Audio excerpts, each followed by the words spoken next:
Hello, ഇന്ന് കാർത്തിക് പഠിക്കുന്ന GLPS പിലാക്കാട്ടി സ്കൂളിലെ പഠനയാത്രയായിരുന്നു കേട്ടോ. അപ്പോൾ കാലത്തൊരു 9 മണിയോടെയാണ് യാത്ര നിശ്ചയിച്ചിട്ടുണ്ടായിരുന്നത്. അപ്പോൾ ഞങ്ങളൊരു 8:15 കൂടി തന്നെ വീട്ടിൽ നിന്ന് തന്നെ ഇറങ്ങി കേട്ടോ. സ്കൂളിലെത്തിയപ്പോൾ കുറച്ച് പേരൊക്കെ വന്നിട്ടുണ്ടായിരുന്നു, ബാക്കിയുള്ളവരൊക്കെ അങ്ങനെ വന്നുകൊണ്ടിരിക്കുകയാണ്. അപ്പോൾ ചെറിയ കുട്ടികളായതിനാൽ തന്നെ പ്രീ പ്രൈമറി വിഭാഗത്തിലെയും പിന്നെ അതുപോലെ തന്നെ 1-ാം ക്ലാസ്സിലെ കുട്ടികളുടെയും രക്ഷിതാക്കൾക്ക് കൂടി ഈ ഒരു യാത്രയിൽ പങ്കെടുക്കാമായിരുന്നു കേട്ടോ. അപ്പോൾ അതുകൊണ്ട് തന്നെ ഞാനും ഈ ഒരു യാത്രയിൽ പങ്കെടുത്തിട്ടുണ്ടായിരുന്നു. അപ്പോൾ ഒരു 33ഓളം കുട്ടികളും പിന്നെ അവരുടെ ഒരു 14ഓളം രക്ഷിതാക്കളും പിന്നെ അധ്യാപകരൊക്കെയാണ് ഈ ഒരു യാത്രയിൽ പങ്കെടുത്തിട്ടുണ്ടായിരുന്നത്. അപ്പോൾ കുട്ടികളൊക്കെ എല്ലാവരും വന്നു കഴിഞ്ഞപ്പോൾ അവരുടെ ഒരു എണ്ണം എടുക്കുകയുണ്ടായി. പിന്നെ നമ്മൾ 2 ട്രാവലറിലായിട്ടാണ് യാത്ര പോകുന്നത്. അപ്പോൾ ഓരോ ക്ലാസ്സുകാരും ഏതൊക്കെ ഇതിലാണ് കയറേണ്ടതെന്ന് പറയുന്നുണ്ട്. പിന്നെ അതുപോലെ തന്നെ യാത്ര പോകുമ്പോൾ നമ്മൾ എന്തൊക്കെയാണ് ശ്രദ്ധിക്കേണ്ടതെന്നൊക്കെ ഈ കുഞ്ഞു മക്കളോട് ഒന്നുകൂടെ ഒന്ന് പറഞ്ഞു കൊടുക്കുന്നുണ്ട്. ഇതൊക്കെ ആദ്യം പറഞ്ഞു കൊടുത്തതാണ്, പിന്നെ ഒന്നും കൂടെ ഒന്ന് യാത്ര തുടങ്ങുന്നതിൻ്റെ മുന്നേ ഒന്ന് പറഞ്ഞു കൊടുക്കുകയാണ് കേട്ടോ. ഈ ഒരു യാത്ര ഒരു ദിവസം നീണ്ടു നിൽക്കുന്ന യാത്രയാണ്. നമ്മൾ ഒരു 9 മണിക്ക് പോയിട്ട് പിന്നെ ഒരു രാത്രി 8 മണി 9 മണി ആകുമ്പോഴത്തേക്കും തിരിച്ചെത്തുന്ന രീതിയിലാണ് യാത്ര നമ്മൾ നിശ്ചയിച്ചിട്ടുള്ളത്. അപ്പോൾ നമുക്ക് പോകാനുള്ള ആ ഒരു 2 ട്രാവലർ വന്നിട്ടുണ്ട്. ആദ്യം ഒരു ബസ്സാണ് നമ്മൾ പറഞ്ഞിട്ടുണ്ടായിരുന്നത്, പിന്നെ അതിനെന്തോ ലാസ്റ്റ് എന്തോ പ്രശ്നങ്ങൾ വന്നപ്പോഴത്തേക്കും 2 ട്രാവലറിലായിട്ടാണ് നമ്മൾ യാത്ര തുടരുന്നത്. അപ്പോൾ അതാ വണ്ടിയൊക്കെ വന്ന സ്ഥിതിക്ക് എല്ലാവരും പറഞ്ഞ പ്രകാരം 2 ഇതിലായിട്ടും കയറുന്നുണ്ട് കേട്ടോ. അപ്പോൾ അതാ ടീച്ചർമാർ കുട്ടികളുടെ എണ്ണയൊക്കെ ഒന്നും കൂടെ ഒന്ന് കറക്റ്റ് അല്ലേ എന്ന് നോക്കി. പിന്നെ നമ്മൾ പ്രാർത്ഥനയോട് കൂടിയിട്ടാണ് ഈ ഒരു യാത്ര ആരംഭിച്ചിട്ടുണ്ടായിരുന്നത്. ബ്രേക്ക്ഫാസ്റ്റൊക്കെ നമ്മൾ വീട്ടിൽ നിന്ന് തന്നെ കഴിച്ചിട്ടുണ്ടായിരുന്നു. കുറച്ച് കുട്ടികളൊക്കെ അങ്ങനെ ഛർദ്ദിക്കുന്നവരുണ്ടായിരുന്നു കേട്ടോ. അപ്പോൾ അവർക്കൊക്കെ ഗുളിക കൊടുത്തിട്ട് ഭക്ഷണം കൊടുത്തതിന് ശേഷമാണ് യാത്ര പോകുന്നുണ്ടായിരുന്നത്. അപ്പോൾ അത് ആദ്യത്തെ ട്രാവലർ എടുത്തിട്ടുണ്ട്, ഞങ്ങളുടേത് 2ാമത്തെ ട്രാവലറായിരുന്നു കേട്ടോ. യാത്രയിൽ ഞങ്ങൾ പാട്ടൊക്കെ ഇട്ടിട്ടുണ്ടായിരുന്നു, പക്ഷേ അത് നമുക്കിതിൽ കേൾപ്പിക്കാൻ പറ്റില്ല, കോപ്പിറൈറ്റ് കിട്ടുന്ന കാരണം. അപ്പോൾ അത് നല്ല ഭംഗിയാർന്നിട്ടുള്ള പാടശേഖരങ്ങളൊക്കെ കടന്ന് ഞങ്ങൾ യാത്ര അങ്ങനെ പോയിക്കൊണ്ടിരിക്കുക കേട്ടോ. അപ്പോൾ കുറച്ച് കഴിഞ്ഞപ്പോൾ തന്നെ കുട്ടികളെല്ലാവരും സീറ്റിൽ നിന്ന് ഇറങ്ങിയിട്ട് നല്ല ഫാസ്റ്റ് പാട്ടുകളൊക്കെ ഇട്ടിട്ട് ഡാൻസ് കളിക്കാൻ തുടങ്ങിയിട്ട്, അപ്പോൾ അധ്യാപകരും രക്ഷിതാക്കളും ഒക്കെ അതിൻ്റെ കൂടെ ചേരുണ്ടായി. മക്കൾക്കൊക്കെ ഭയങ്കര സന്തോഷമായി കേട്ടോ. ഈ ഒരു യാത്ര എല്ലാവരും കൂടിയിട്ടുള്ള യാത്ര എല്ലാവർക്കും ഭയങ്കരമായിട്ട് ഇഷ്ടമായിട്ടുണ്ടായിരുന്നു. കലാമണ്ഡലം, കലക്കത്ത് ഭവനം, പാലക്കാട് കോട്ട, പിന്നെ അതുപോലെ തന്നെ മലമ്പുഴ ഡാം, അങ്ങനെ കുറച്ച് സ്ഥലങ്ങളാണ് ഈ ഒരു യാത്രയിൽ കാണാൻ പോകുന്നത്. അപ്പോൾ ആദ്യം തന്നെ കലാമണ്ഡലമാട്ടോ ഞങ്ങൾ കാണാൻ വേണ്ടി പോകുന്നത്. അപ്പോൾ അതാ നമ്മൾ കലാമണ്ഡലത്തിൽ എത്തിയിട്ടുണ്ട്. അപ്പോൾ അതിൻ്റെ ആ ഒരു ബോർഡൊക്കെ ഇവിടെ കാണാൻ പറ്റും കേട്ടോ. രാജ്യാന്തര തലത്തിൽ തന്നെ അറിയപ്പെടുന്ന ഒരു പ്രമുഖ സാംസ്കാരിക കേന്ദ്രമാണ് ഈ ഒരു കലാമണ്ഡലം. 1930 കേരളത്തിൻ്റെ തനതു കലയായിട്ടുള്ള കഥകളിയുടെ വളർച്ചയ്ക്കായിട്ടാണ് ഈ ഒരു സ്ഥാപനം രൂപം കൊണ്ടത് കേട്ടോ. അത് 2006 മാർച്ചിൽ കേന്ദ്ര സർക്കാർ ഇതിനെ ഒരു കൽപ്പിത സർവകലാശാലയായിട്ട് പ്രഖ്യാപിക്കുകയുണ്ടായി. തൃശ്ശൂർ ജില്ലയിലെ ചെറുതുരുത്തി എന്ന സ്ഥലത്താണ് ഈ ഒരു സ്ഥാപനം നിൽക്കുന്നത്. പിന്നെ അത് നമ്മുടെ ഭാരതപ്പുഴയുടെ തീരത്താണ് സ്ഥിതി ചെയ്യുന്നത് കേട്ടോ. കുട്ടികൾ മിസ്സാവാതിരിക്കാൻ വേണ്ടിയിട്ട് നമ്മൾ അവർക്ക് യൂണിഫോം ഇട്ടിട്ടാണ് യാത്രയിൽ പങ്കെടുപ്പിച്ചിട്ടുണ്ടായിരുന്നത്. അപ്പോൾ കലാമണ്ഡലത്തിൽ ചെന്ന സമയത്ത് ഞങ്ങൾ വന്നതിൻ്റെ പുറകെ വന്നിട്ടുള്ള വേറൊരു സ്കൂളത്തെ കുട്ടികൾ അതേ യൂണിഫോമാണ് കേട്ടോ. അപ്പോൾ ഞങ്ങൾ കുറച്ചൊന്ന് ഭയശങ്കകളോടെയാണ് നോക്കിയിട്ടുള്ളത്, അങ്ങോട്ടും മാറിപ്പോകുമോ എന്നുള്ളത്. എന്തായിട്ടും നമ്മുടെ അധ്യാപകരും അതുപോലെ തന്നെ രക്ഷിതാക്കളൊക്കെ ഉള്ളതുകൊണ്ട് നമ്മൾ വളരെയധികം ശ്രദ്ധിച്ചിട്ടാണ് അവരെ കൊണ്ടുപോയിട്ടുണ്ടായിരുന്നത്. അപ്പോൾ അവിടുത്തെ കൂവളത്തിൻ്റെ മരമാണ് കേട്ടോ. അപ്പോൾ അതിനെക്കുറിച്ചിട്ട് പ്രധാന അധ്യാപിക ഒരു വിവരണം കുട്ടികൾക്ക് നൽകുകയുണ്ടായി. പിന്നെ ഇത് അവിടെ ഓരോരോ കലാരൂപങ്ങൾ പഠിപ്പിക്കുന്ന കളരികളാണ്. അപ്പോൾ അതിനെ കുറിച്ചിട്ടും അതിൻ്റെ ഉള്ളിലത്തെ കാഴ്ചകളൊക്കെ ടീച്ചർമാർ കുട്ടികൾക്ക് പറഞ്ഞു കൊടുക്കുകയുണ്ടായി. അപ്പോൾ ഞങ്ങൾ ചെന്നത് ശനിയാഴ്ച ആയതുകൊണ്ട് അവിടെ ഇങ്ങനെ ക്ലാസ്സുകളൊന്നും ഉണ്ടായിരുന്നില്ല. അപ്പോൾ അത്തരത്തിലുള്ള കാഴ്ചകളൊന്നും ഞങ്ങൾക്ക് കാണാൻ പറ്റിയിട്ടില്ല കേട്ടോ. പിന്നെ ഇവിടെ ഒരു വലിയ നെല്ലിമരമുണ്ട്. അപ്പോൾ അതിനകത്ത് കുറേ നെല്ലിക്ക ഉണ്ടായിരുന്നു കേട്ടോ. അപ്പോൾ അതൊക്കെ നിലത്ത് ഇങ്ങനെ കൊഴിഞ്ഞെടുക്കുന്നുണ്ട്. അപ്പോൾ കുഞ്ഞു മക്കളല്ലേ, അപ്പോൾ അവരതൊക്കെ പെറുക്കുകയുണ്ടായി. അപ്പോൾ അങ്ങനെ നല്ല രസത്തോടെ കൂടിയിട്ട് ഞങ്ങൾ ബാക്കിയുള്ള കാഴ്ചകളൊക്കെ അങ്ങനെ കാണാൻ വേണ്ടി പോവുകയാണ് കേട്ടോ. അപ്പോൾ കൂട്ടത്തിൽ 2 നെല്ലിക്ക എനിക്കും കിട്ടിയിട്ടുണ്ടായിരുന്നു.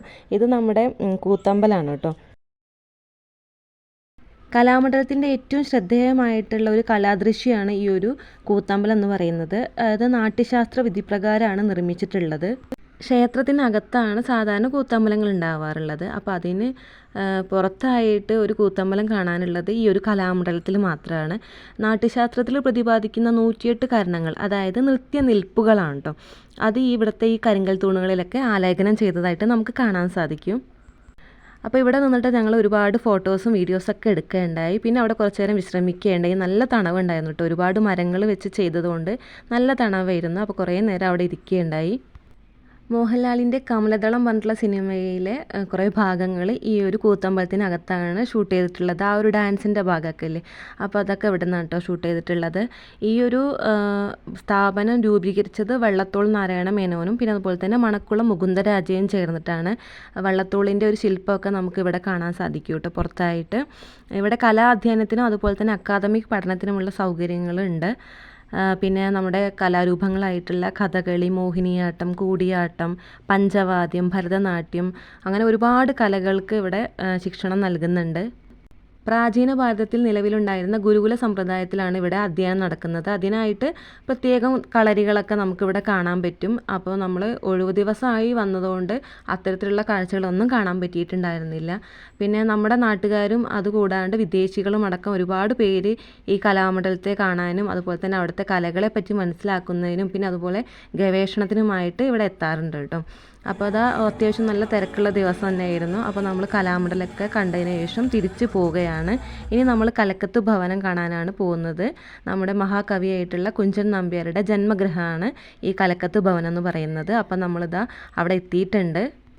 4 കെട്ട് രീതിയിലാണ് ഈ ഒരു വീട് പണി കഴിപ്പിച്ചിട്ടുള്ളത്. ഇതിൻ്റെ നടുത്തളത്തിനരികത്തായിട്ട് ഒരു മിഴാവ് വെച്ചിട്ടുണ്ട്. ഈ ഒരു മിഴാവിന് നൂറ്റാണ്ടുകളുടെ പഴക്കമുണ്ടെന്നാണ് പറയുന്നത്. മീഴാവണ എന്ന് വിളിക്കുന്ന ഭംഗിയുള്ള ഈ ഒരു തടിക്കൂട്ടിലാണ് ഈ ഒരു വാദ്യോപകരണം സ്ഥാപിച്ചിട്ടുള്ളത്. ഇത് കൂത്തിനും കൂടിയാട്ടത്തിനൊക്കെ അകമ്പടിയായിട്ട് ഉപയോഗിക്കുന്ന ഒരു ഉപകരണമാണ് കേട്ടോ. ക്ഷേത്രങ്ങളിലെ കൂത്തമ്പലങ്ങളിൽ ഇത് പ്രതിഷ്ഠാമൂർത്തിയായിട്ടും ചില ഇതിൽ കണക്കാക്കാറുണ്ട്. വീടിനകത്ത് പൊതുവെ ഇരുട്ടുണ്ടെങ്കിലും ഈ ഒരു നടുത്തളത്തിനകത്തുനിന്ന് വരുന്ന വെളിച്ചം കൊണ്ട് ഈ ഒരു നടുമുറ്റത്തിനടുത്തൊക്കെ നല്ല വെളിച്ചമാണ് കിട്ടുന്നത്. കുഞ്ചൻ നമ്പ്യാർ ജനിച്ചു എന്ന് കരുതുന്ന മുറി ജനിച്ച അകം എന്ന് കട്ടളയിൽ രേഖപ്പെടുത്തി വെച്ചിട്ടുണ്ട്. മണ്ണിനുമൊപ്പം ശർക്കരയും കടുക്കയും ഉമിയും ചേർത്തിട്ടാണ് ഇതിൻ്റെ ചുമരുകളൊക്കെ തയ്യാറാക്കിയിട്ടുള്ളത്. അപ്പോൾ അതുകൊണ്ട് തന്നെ നല്ല ബലത്തിലാണ് കേട്ടോ ഇപ്പോഴും നിൽക്കുന്നത്. വലിയ കേടുപാടുകളോ കാര്യങ്ങളോ ഒന്നും ഈ ഒരു സ്മാരകത്തിനില്ല എന്ന് തന്നെ പറയാം. പിന്നെ അതാ ആ ഒരു തറയോട് ചേർത്തിട്ട് തന്നെ അമ്മി ഉരൽ അങ്ങനത്തെ സംഭവങ്ങളില്ലേ അതൊക്കെ അതിൽ ചെയ്തിട്ടുണ്ട്. പിന്നെ അത് അടുപ്പാണ്. ഇതിൻ്റെ ജനലുകളും വാതിലുകളും ഒക്കെ ഒരു പ്രത്യേക രീതിയിലാണ് ചെയ്തിട്ടുള്ളത്. അതുപോലെ തന്നെ സാധനങ്ങളൊക്കെ വെക്കാനുള്ള അലമാര പോലെയുള്ള സംഭവങ്ങളൊക്കെ ഇവിടെ സെറ്റ് ചെയ്തിട്ടുണ്ട്. കെട്ടിടത്തിൻ്റെ ഒരു വശത്തായിട്ട് അടുക്കളയുണ്ട്. അതിൻ്റെ ചുമരിനോട് ചേർന്നിട്ടാണ് കിണറുള്ളത്. അപ്പോൾ അടുക്കളയിൽ നിന്ന് തന്നെ നമുക്ക് വെള്ളം കോരിയെടുക്കാൻ പാകത്തിലാണ് ഇത് തയ്യാറാക്കിയിട്ടുള്ളത്. പിന്നെ അതുപോലെ തന്നെ നീളത്തിൽ ചെത്തിയെടുത്തിട്ടുള്ള കരിങ്കല്ല് കൊണ്ട് ഉണ്ടാക്കിയിട്ടുള്ള കൊട്ടത്തളമാണ് അവിടെ ഉള്ളത്.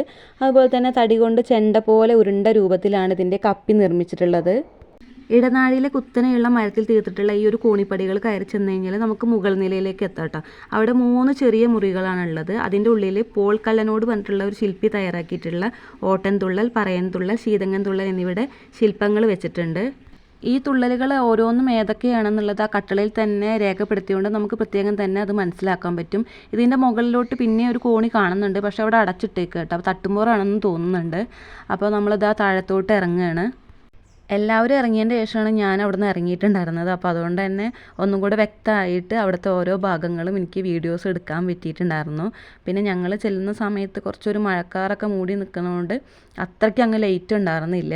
അപ്പോൾ അതാ നടുത്തളാണത്. അതുപോലെ തന്നെ മിഴാവാണ് ഇപ്പോൾ നേരത്തെ കാണിച്ചിട്ടുള്ളത്. പിന്നെ ഇവിടുത്തെ ഈ ഒരു വാതിലുകളൊക്കെ പ്രത്യേക ഭംഗിയുണ്ട് കേട്ടോ. ഓരോ പ്രത്യേകം കൊത്തുപണികളോട് കൂടിയിട്ടാണ് അത് ചെയ്തിട്ടുള്ളത്. അപ്പോൾ ഞങ്ങളിതാ അവിടെയൊക്കെ കണ്ടു കഴിഞ്ഞതിന് ശേഷം തിരിച്ച് അങ്ങ് പോവുകയാണ്. കലക്കത്ത് ഭവനം കണ്ടതിന് ശേഷം ഞങ്ങൾ പിന്നീട് എത്തിയത് പാലക്കാട് കോട്ടയിലാണ് കേട്ടോ. അപ്പോൾ ഏകദേശം ഒരു 1 മണി 1:30 ആയിട്ടുണ്ടായിരുന്നു. അപ്പോൾ കുട്ടികൾക്കൊക്കെ വിശന്ന് തുടങ്ങിയിട്ടുണ്ട്. അപ്പോൾ നമുക്ക് ഏതായാലും ഫുഡ് കഴിച്ചതിന് ശേഷം ബാക്കിയുള്ള കാഴ്ചകളൊക്കെ കാണാമെന്ന് വിചാരിച്ചു. അപ്പോൾ നമ്മൾ ഫുഡൊക്കെ കൊണ്ടുവരികയുണ്ടായത്. അപ്പോൾ ബിരിയാണിയാണ് കേട്ടോ ഉച്ചയ്ക്ക് ഉള്ളത്. അപ്പോൾ അതാ നമ്മൾ കഴുകാനൊക്കെ വെള്ളം കൂടുതലാവണ്ടെന്ന് വിചാരിച്ചിട്ടും പിന്നെ അതുപോലെ തന്നെ നമ്മളൊരു ഹരിത വിദ്യാലയത്തിൻ്റെ ഭാഗമായിട്ട് കുട്ടികളുടെ പ്ലേറ്റിൽ ഇല വെട്ടിയിട്ട് അങ്ങനെയാണ് നമ്മൾ ഭക്ഷണം വിളമ്പിയിട്ടുണ്ടായിരുന്നത്. അപ്പോൾ അതുകൊണ്ട് തന്നെ നമുക്ക് ആ ഇല കളഞ്ഞാൽ മതിയല്ലോ.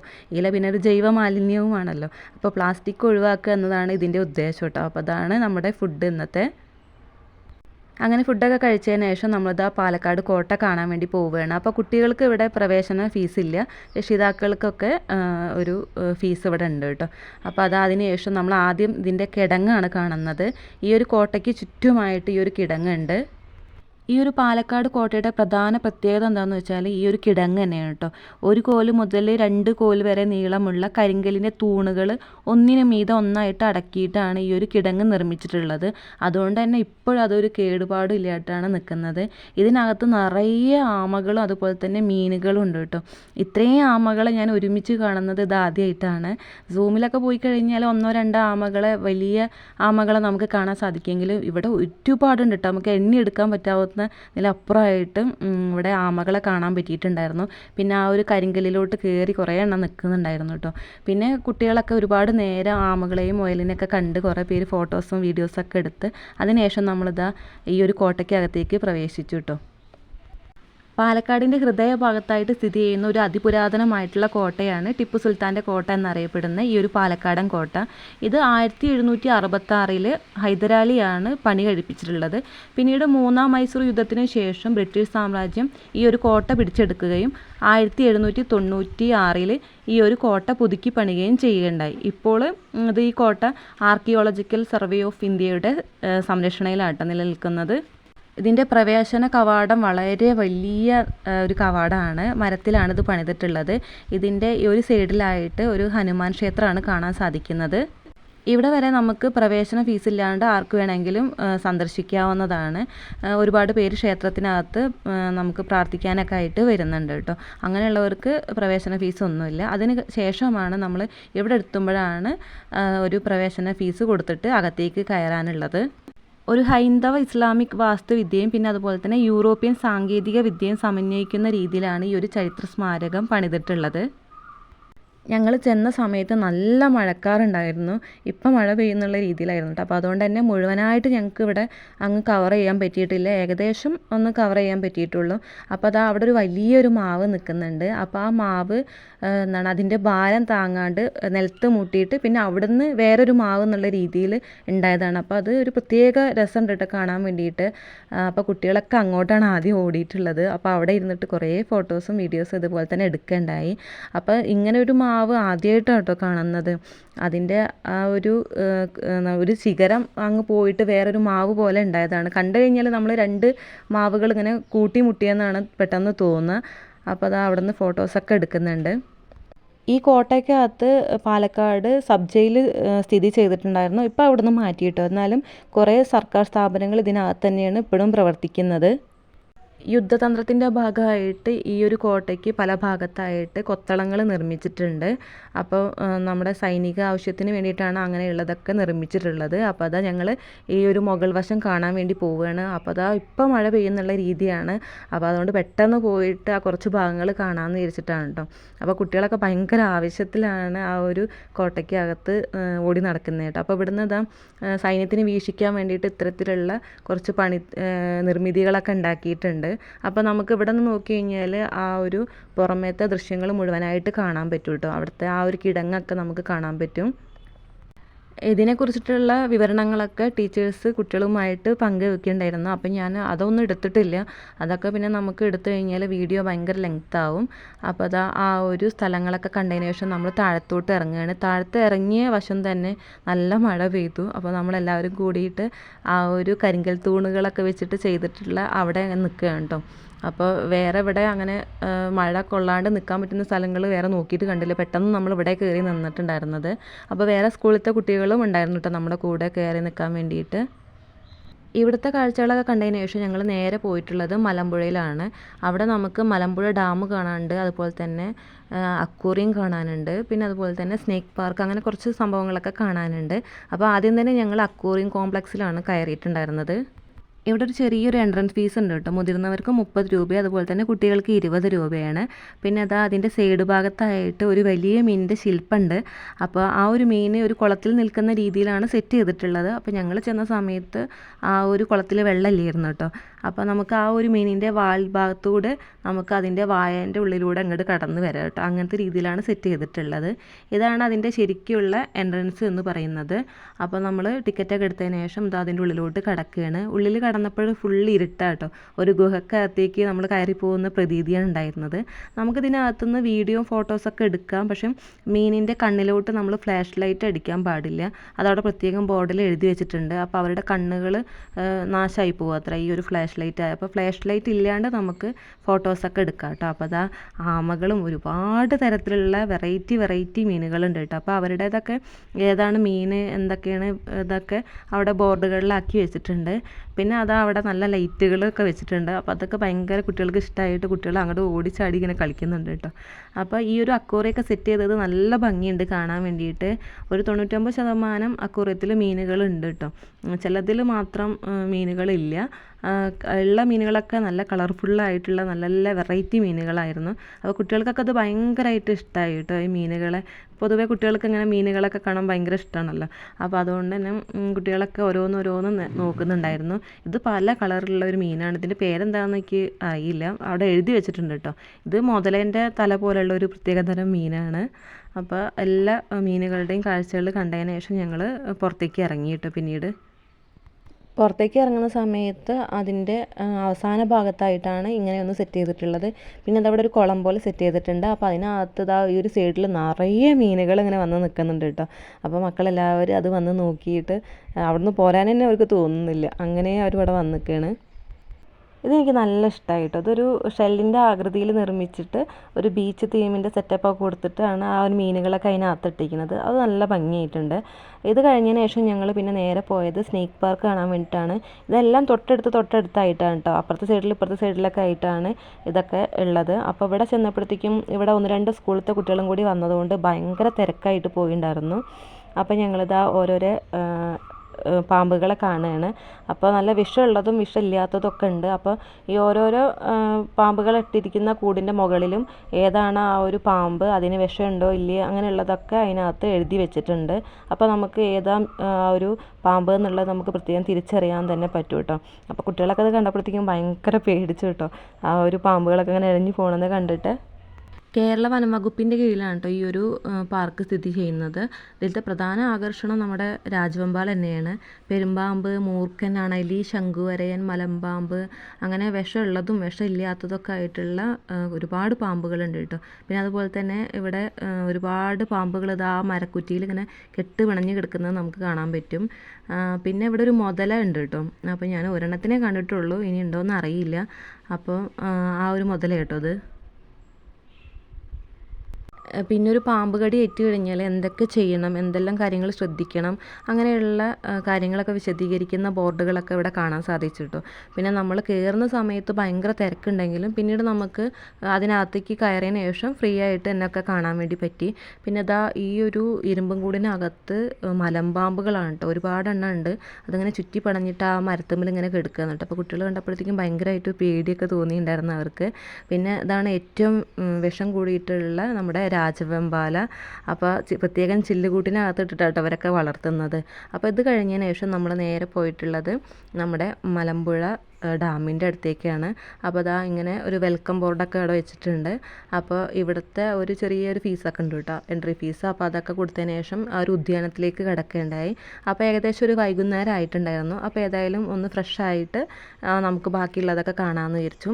അപ്പോൾ കുട്ടികൾക്ക് എല്ലാവരും ഐസ്ക്രീമാണ് മേടിച്ചിട്ടുണ്ടായിരുന്നത്. കുറച്ച് പേര് ചായയും കടിയും മേടിച്ചിട്ടുണ്ടായിരുന്നു കേട്ടോ. അപ്പോൾ അതൊക്കെ ഒന്ന് കഴിച്ചതിന് ശേഷമാണ് നമ്മൾ പാർക്കും അതുപോലെ തന്നെ ഡാമൊക്കെ കാണാൻ വേണ്ടിയിട്ട് പോകുന്നുണ്ടായിരുന്നത്. ഈ ഒരു മലമ്പുഴയുടെ പ്രധാന ആകർഷണമാണ് അവിടുത്തെ ആ ഒരു പാർക്ക് എന്ന് പറയുന്നത്. അതുപോലെ തന്നെ അവിടുത്തെ ആ ഒരു ഉദ്യാനവും. അപ്പോൾ കുട്ടികൾക്ക് പ്രധാനമായിട്ടും ആ ഒരു ചിൽഡ്രൻസ് പാർക്കിലോട്ട് പോകാനാണ് താല്പര്യം ഉണ്ടായിരുന്നത് കേട്ടോ. അപ്പോൾ ഞങ്ങൾ ആ ഒരു ഡാമിനെ ലക്ഷ്യമാക്കിയിട്ടാണ് നടക്കുന്നത്. അപ്പോൾ പോകുന്ന വഴി ഇതാ മുകളിൽ റോപ്പ് വേയിൽ ആളുകൾ സഞ്ചരിക്കുന്നുണ്ട്. അപ്പോൾ അതൊരു ആകാശക്കാഴ്ച എന്ന് പറയാം. ഒരു 20 മിനിറ്റോളം നീണ്ടു നിൽക്കുന്നൊരു ആകാശക്കാഴ്ചയുണ്ട്. അപ്പോൾ നമുക്ക് ഈ ഒരു മലമ്പുഴയുടെ മുഴുവൻ സൗന്ദര്യവും അങ്ങനെ ആസ്വദിക്കുന്ന രീതിയിലാണ് അത് സജ്ജീകരിച്ചിട്ടുള്ളത്. അപ്പോൾ ഈ ഒരു ഡാമിൻ്റെ മുകളിൽ കയറണമെങ്കിൽ നമുക്ക് ഇങ്ങനെയുള്ള കുത്തനെയുള്ള ആ കോണി കയറി ചെല്ലണം. അപ്പോൾ അതാ ഒരു ഭാഗത്തായിട്ട് പശ്ചിമഘട്ട മലനിരകൾ കാണാൻ സാധിക്കും. ഇപ്പുറം ഭാഗം നോക്കുമ്പോൾ നമുക്ക് ഈ മലമ്പുഴ ഉദ്യാനം വളരെ ഭംഗിയായിട്ട് കാണാൻ പറ്റും കേട്ടോ. അപ്പോൾ നല്ല രസമുണ്ട് കാണാൻ വേണ്ടിയിട്ട്. കേരളത്തിൻ്റെ വൃന്ദാവനം, കേരളത്തിൻ്റെ പൂന്തോട്ടം, മലമ്പുഴ ഉദ്യാനം, അങ്ങനെ പല പേരിലാണ് ഈ ഒരു മലമ്പുഴയിലെ ഉദ്യാനം അറിയപ്പെടുന്നത് കേട്ടോ. വിനോദസഞ്ചാര വകുപ്പിൻ്റെ കീഴിലാണ് ഈ ഒരു ഉദ്യാനം പരിപാലിച്ചു പോരുന്നത്. അപ്പം നമ്മളിതാ ആ ഒരു ഡാമിൻ്റെ മുകൾ വശമൊക്കെ കണ്ടതിന് ശേഷം താഴത്തോട്ട് ഇറങ്ങുകയാണ്. ഏകദേശം ഒരു 6 മണി ഒക്കെ ആവാറായിട്ടോ. അപ്പോൾ അതുകൊണ്ട് ഞങ്ങൾ പെട്ടെന്ന് തന്നെ അവിടുന്ന് ഇറങ്ങിയിട്ടുണ്ടായിരുന്നു. ഭാരതപ്പുഴയുടെ ഒരു പ്രധാന പോഷക നദിയായിട്ടുള്ള കൽപ്പാത്തിപ്പുഴയുടെ കൈവഴിയായിട്ടുള്ള മലമ്പുഴ നദിക്ക് കുറുകെയാണ് ഈ ഒരു അണക്കെട്ട് നിർമ്മിച്ചിട്ടുള്ളത്. അത് 1955 നിർമ്മിച്ചിരിക്കുന്നത്. ഇതിനോട് ചേർന്ന് തന്നെയാണ് ആ ഒരു മനോഹരമായിട്ടുള്ള ഉദ്യാനവും ഉള്ളത് കേട്ടോ. ഡാം കണ്ടതിന് ശേഷം ഞങ്ങൾ നേരെ പോകുന്നത് ചിൽഡ്രൻസ് പാർക്കിലോട്ടാണ്. അപ്പോൾ അങ്ങോട്ട് പോകുന്ന വഴിക്കാണ് നമ്മുടെ തൂക്കുപാലുള്ളത്. അപ്പോൾ എല്ലാവരും കൂടി ഒരുമിച്ച് കയറിയ സമയത്ത് തൂക്കുപാൽ നന്നായിട്ട് ഇളകുന്നുണ്ടായിരുന്നു. അതൊരു പ്രത്യേക അനുഭവം കേട്ടോ. ഞങ്ങളിവിടെ മുന്നേ വന്നപ്പോൾ അധികം തിരക്കില്ലാത്തതുകൊണ്ട് അങ്ങനെയായിട്ട് ഇളക്കം വന്നില്ലായിരുന്നു. ഇത് ഒരുപാട് ആളുകൾ കയറിയപ്പോഴത്തേക്കും ഭയങ്കര ഇളക്കം ഉണ്ടായിരുന്നു. പിന്നെ ഇതാ അവിടെ ബോട്ട് സർവീസും കാര്യങ്ങളൊക്കെ ഉണ്ട് കേട്ടോ. ഞങ്ങൾ അതിലൊന്നും കയറാൻ നിന്നിട്ടില്ല. ഞങ്ങൾ പെട്ടെന്ന് തന്നെ ചിൽഡ്രൻസ് പാർക്കിൽ കയറിയതിന് ശേഷം പിന്നെ തിരിച്ച് പോകാനുള്ള പരിപാടികളായിരുന്നു കേട്ടോ. അപ്പോൾ ആ കുട്ടികളുടെ പാർക്ക് എത്തിയിട്ടുണ്ട്. അപ്പോൾ കുട്ടികളൊക്കെ അങ്ങ് ഓടുമായിരുന്നു കേട്ടോ. അവർക്ക് ഇങ്ങോട്ട് സന്തോഷം അങ്ങോട്ട് സഹിക്കാൻ വയ്യാത്ത രീതിയിലായിരുന്നു. അപ്പോൾ അത് അവർ പല രീതിയിലുള്ള കുട്ടികൾക്ക് കളിക്കാനുള്ള സംഭവങ്ങളുണ്ടായിരുന്നു. അപ്പോൾ അതിനകത്തൊക്കെ അവർ ഭയങ്കര സന്തോഷത്തോടെ കൂടി തന്നെ കയറുണ്ടായി കേട്ടോ. ഈ ഒരു മലമ്പുഴ ഉദ്യാനത്തിലാണ് പ്രശസ്ത ശില്പിയായിട്ടുള്ള കാനായി കുഞ്ഞിരാമൻ്റെ യക്ഷി പറഞ്ഞിട്ടുള്ള ആ ഒരു ശില്പം ഉള്ളത്. അപ്പോൾ അതിൻ്റെ വീഡിയോ ഞാനിതിൽ ചേർത്തിട്ടില്ല കേട്ടോ. അപ്പോൾ അതാ കുട്ടികളൊക്കെ ഈ ഒരു പാർക്കിൽ ഇങ്ങനെ കളിച്ചുകൊണ്ടിരിക്കുകയാണ്. 6:30 ആകുമ്പോഴത്തേക്കും ഇവിടെ നിന്ന് ഇറങ്ങണം എന്നാണ് പറഞ്ഞിട്ടുണ്ടായിരുന്നത്. അപ്പോൾ ഏകദേശം 6:30 ആയപ്പോൾ നമ്മൾ ഇറങ്ങുകയുണ്ടായി. പിന്നെ ഫുഡ് നമ്മൾ ചപ്പാത്തി കൊണ്ടുവന്നിട്ടുണ്ടായിരുന്നു. അപ്പോൾ അതെല്ലാം കഴിച്ചതിന് ശേഷം ഞങ്ങൾ തിരിച്ച് വീട്ടുകളിലോട്ട് പോവുകയാണ്. അപ്പോൾ പോകുന്ന വഴിക്ക് നമ്മൾ ബസ്സിൽ ലൈറ്റും പിന്നെ അതുപോലെ തന്നെ പാട്ടും ഒക്കെ ഇട്ടിട്ടുണ്ടായിരുന്നു. അപ്പോൾ എല്ലാവരും ചാടി കളിച്ച് തീർത്ത് ആസ്വദിക്കുകയുണ്ടായി ഈ യാത്ര. അപ്പോൾ ഇത് നമ്മുടെ സംസ്കാരത്തെ തൊട്ടറിയുന്നതിനുള്ള ഒരു യാത്രയായിരുന്നു. അതിലുപരി ഒരു കുട്ടികൾക്ക് സന്തോഷിക്കാനും ഉല്ലസിക്കാനുള്ളൊരു യാത്രയായിരുന്നു. അപ്പോൾ ഈ ഒരു വീഡിയോ നിങ്ങൾക്ക് എല്ലാവർക്കും ഇഷ്ടമായിട്ടുണ്ടെങ്കിൽ എന്തായിട്ടും ലൈക്ക് ചെയ്യാൻ വേണ്ടി മറക്കരുത്. അതുപോലെ തന്നെ നിങ്ങളുടെ അഭിപ്രായങ്ങൾ കമൻ്റായിട്ട് രേഖപ്പെടുത്തണം. പിന്നെ ഈ ചാനലൊന്ന് സബ്സ്ക്രൈബ് ചെയ്യണം കേട്ടോ. അപ്പോൾ ഒരു ഏകദേശം 9 മണി ഒക്കെ ആയപ്പോഴത്തേക്കും നമ്മൾ തിരിച്ച് എത്തിയിട്ടുണ്ടായിരുന്നു. അപ്പോൾ അടുത്ത വീഡിയോ ആയിട്ട് കാണാം.